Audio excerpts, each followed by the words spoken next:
The Hiding Place, an autobiography by Corrie ten Boom. The book starts out with Corrie talking about her life at home with her sister Betsy and her father Casper. They own an in-home watch shop together in Haarlem, Holland. It was the day of their 100th year for owning the shop. The party, however, is dampened when the discussion of Hitler and his regime come up. Willem, Corrie's brother, eventually shows up with a young Jewish man named Herr Gutleiber. He escaped from Munich after his beard was set on fire. This helps lighten the mood.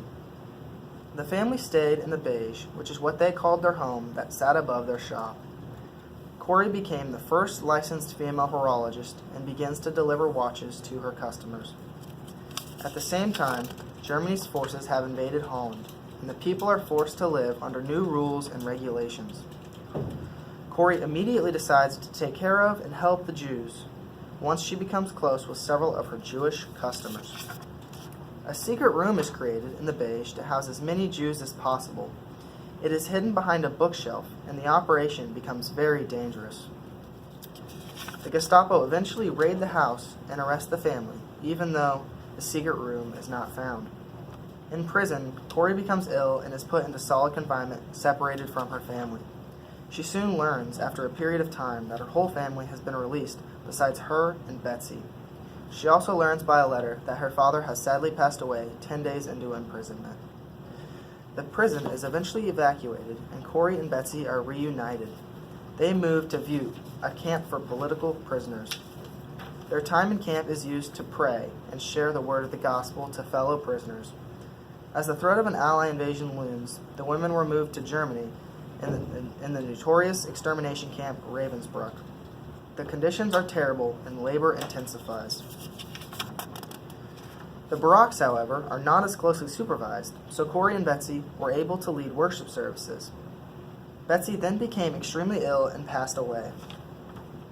Corrie, however, was released and sent back home to Holland as the war comes to an end. Back at home, a wealthy lady donated her large house to Corrie to use as a center for returning Dutch prisoners. It would become a rehabilitation center. The one life application I took away from this book was no matter the belief or the state of which a person is currently in, you can always open their hearts to the love of Christ. One huge example in the book is when Corrie meets Lieutenant Rams, who was with her through the trials of her family. He was a Nazi, but increasingly became interested in the tales he would hear about God with Corrie. She showed him there was a way out of the current darkness he was in. Another example came while Corrie and Betsy were in Vught. Tons of prisoners gathered around them for prayers in the evenings every night. They were willing to pray and listen about God, even with the awful conditions they were in. No anger or hatred toward God, but a love that was stronger than ever. This was one of the best books I have read in a while, and I would 100% recommend this book to anyone old enough to understand the greatness of it. The book has put a new perspective in my life of the beautiful love of Christ, and to that I am grateful.